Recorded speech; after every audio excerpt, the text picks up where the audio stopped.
My next opportunity to pull out the video camera came when I visited the Shenyeng markets with one of my Chinese colleagues as a guide. The markets are similar to American flea markets, except they are much, much louder. Every minute, someone was tugging at me to buy a Rolex or some sunglasses. Each vendor, it seemed, had been trained in a few English phrases, such as best price, come take a look, hello, and okay. They were also Oscar-worthy actors, throwing their arms up and wrinkling their faces when we suggested an ultra-low price. I was glad to be here with a local, because the whole experience might have been too intimidating by myself as a rookie. The whole process for negotiation goes as such. If I see something interesting, I look it over. Instantly, the vendor is in my face with a calculator showing an outrageously large price. I react by shaking my head and turning away. They thrust the calculator in my hand and motion for me to bid. So I make an offer for 4 to 5 times less than what the vendor offered. Depending on my offer, either the vendor will turn away, realizing I'm not going to be a profitable customer, or he will reduce his price closer to mine. I will remain firm or increase my price a little. Either the vendor will say okay, and this whole process can take 5 to 10 minutes, or dismiss me. Sometimes, even though they say no, once you walk away, they may run after you and say okay. The goods and money are exchanged, and everything is right in the world. And we part by saying, Sao Chin. 90% of the time, this whole experience is strangely quite enjoyable. I always hated shopping, so the fact that I was having a good time was a little surprising. The other pleasant discovery was the quality of the products. Granted, they were almost definitely illegal copies of famous brand names like Burberry, Guess, Rolex, Polo, Prada, Nike, etc. But the designs and quality were actually pretty good. My first opportunity to spend a whole day being a tourist came on Sunday, almost 1 week after I had landed in China. I didn't have any plans at work or with any of my hosts, so I decided to wake up early and enjoy the city at my own pace. I took a cab to the Jade Bhudda temple in northwest Shanghai. Once I got out, I was immediately reminded of how challenging it can be to travel in this country, since very few people speak any English, and there are few English signs. I couldn't figure out where to enter the building.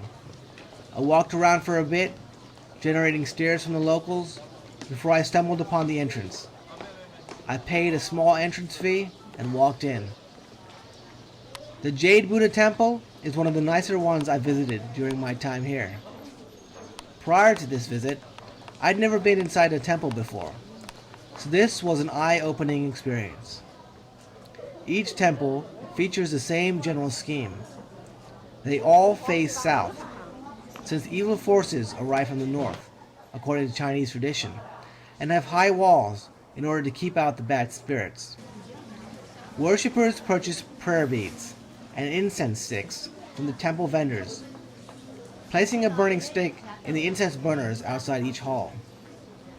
Once the sticks have been lit, the worshippers wave the sticks up and down, bowing in front of the various statues.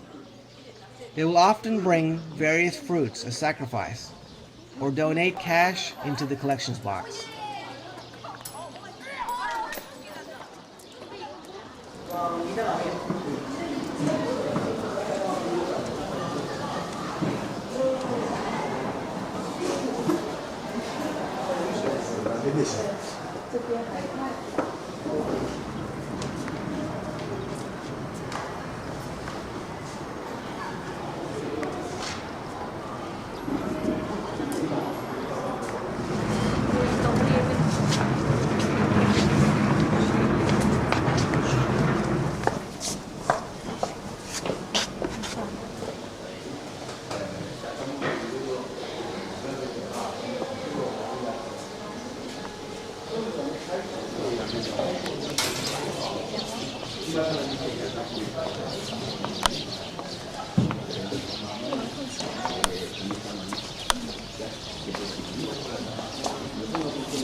While I was walking around the temple, I heard the sound of a gong ringing over and over. It must have been a signal to all the monks, as suddenly from every direction, monks started to walk towards the sound.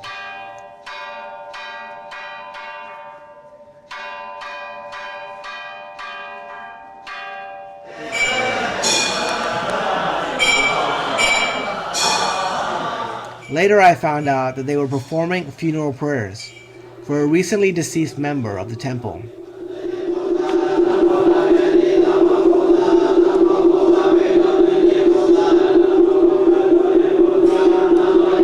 The temple is renowned for a 2-meter tall Buddha carved from a single piece of white jade, brought to China by a Burmese monk in 1882.